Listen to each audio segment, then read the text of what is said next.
জিনে ধরা রোগী আর মানসিক রোগীর ভিতরে কিভাবে পার্থক্য করবেন? এই বিষয়টা আমার কাছে অনেকেই প্রশ্ন করে থাকেন। আপনি যদি জিনে ধরা রোগী যদি দেখেন, তাহলে জিনে ধরা রোগী কিছুক্ষণের জন্য বেহুশ হয়ে যেতে পারে। জিনে ধরা রোগী কিছুক্ষণের জন্য বেহুশ হয়ে যায়, আর মানসিক রোগী কখনো বেহুশ হয়ে পড়ে না। নিশ্চয়ই বুঝতে পারছেন, তারা জ্ঞান হারায় না। মানসিক রোগী তারা কখনো জ্ঞান হারায় না। মানসিক রোগী বলতে এখানে পাগল বোঝানো হয়েছে। আর জিনে ধরা রোগী বলা হচ্ছে যে জিন জাতি যাদের উপরে ভর করে। কখনো, কখনো জিনে ধরা রোগীর মুখ থেকে ফেনা বের হতে পারে এবং দাঁতে খিল লেগে যেতে পারে। আর মানসিক রোগীর মুখ থেকে ফেনা বের হয় না। এটা থেকে বোঝা যায় যে তারা মানসিক রোগীর জিনে ধরা রোগী নয়।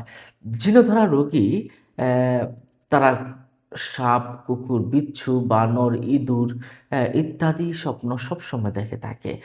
আর কখনো, কখনো এমনও স্বপ্ন দেখে সে উঁচু স্থান থেকে নিচে পড়ে যাচ্ছে।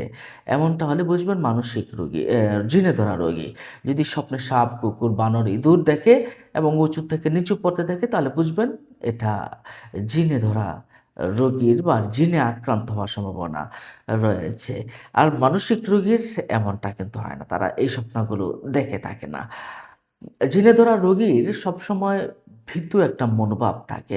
ভয়, ভয় একটা মনোভাব থাকে জিনে ধরা রোগীর। আর সর্বদা তার ভিতরে ভয় লাগে। আর মানসিক রোগীর তেমন কোনো ভয় হয় না। সম্মানিত দর্শক ও শ্রোতা, জিনে ধরা রোগী নামাজ পড়া, কোরআন তেলাওয়াত করা, আল্লাহর জিকির করা ইত্যাদি কিন্তু খুব বেশি পছন্দ করে না। বরং এগুলো করলে তার ভিতরে অস্থিরতা বেড়ে যায়। তবে জিনে ধরা রোগীর নামাজ পড়া, কোরআন তেলাওয়াত করা, আল্লাহর জিকির করা ইত্যাদি কি করে না? পছন্দ করে না এবং অস্থিরতা বেড়ে যায়। কিন্তু মানসিক রোগীর ক্ষেত্রে এসব আচর প্রকাশ পায় না। জিনে ধরা রোগী কখনো, কখনো ভিন্ন ভাষা বা ভিন্ন ভঙ্গিতে কথা বলতে পারে। কিন্তু মানসিক রোগী সবসময় নিজ ভাষাতেই কথা বলে।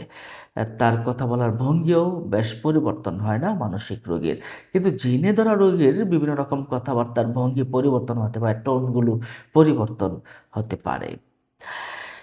জিনে ধরা রোগী অধিকাংশ সময় স্বাভাবিক থাকে। হ্যাঁ, মাঝে মধ্যে অস্বাভাবিক আচরণ করে জিনে ধরা রোগী। কিন্তু মানসিক রোগীর সবসময় একরকম থাকে তারা সবসময় অস্বাভাবিক আচরণ করে।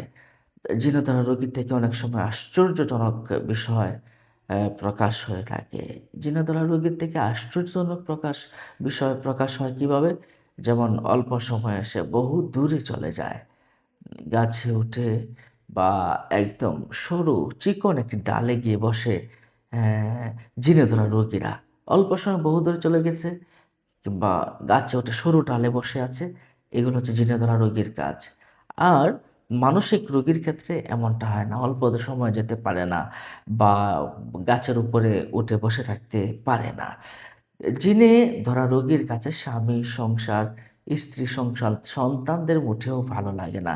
কিন্তু মানসিক রোগীরা অনেক সময় স্বামী, সংসার, স্ত্রী, সন্তানদের প্রতি অনেক আবেগ কাজ করে তাদের ভিতরে।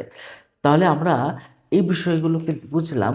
আ আমরা যদি জিনে ধরা রোগী এবং মানসিক রোগী যদি আলাদা করতে পারি, তাহলে আমাদের চিকিৎসা নিতে খুব সহজ হয়ে যায়। তাহলে জিনগ্রস্ত রোগী কিন্তু বিভিন্ন রকম প্রকার হতে পারে। এর একরকম হলো পরিপূর্ণ জিনগ্রস্ত। আ এই এই রোগীকে সম্পূর্ণভাবে জিনরা তারা নিয়ন্ত্রণে নিয়ে নেয়। ফলে রোগীরা সবসময় পাগলামি করতে থাকে। আর ২ নম্বর হলো আংশিক জিনগ্রস্ত।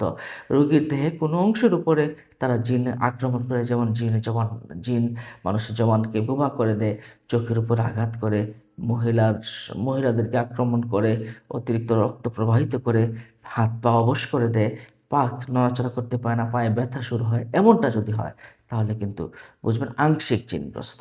আর দীর্ঘকালীন জিনগ্রস্ত এটা রোগীর শরীরে অবস্থান করে এবং রোগীকে আস্তে, আস্তে করে অসুস্থ বানিয়ে দেয়।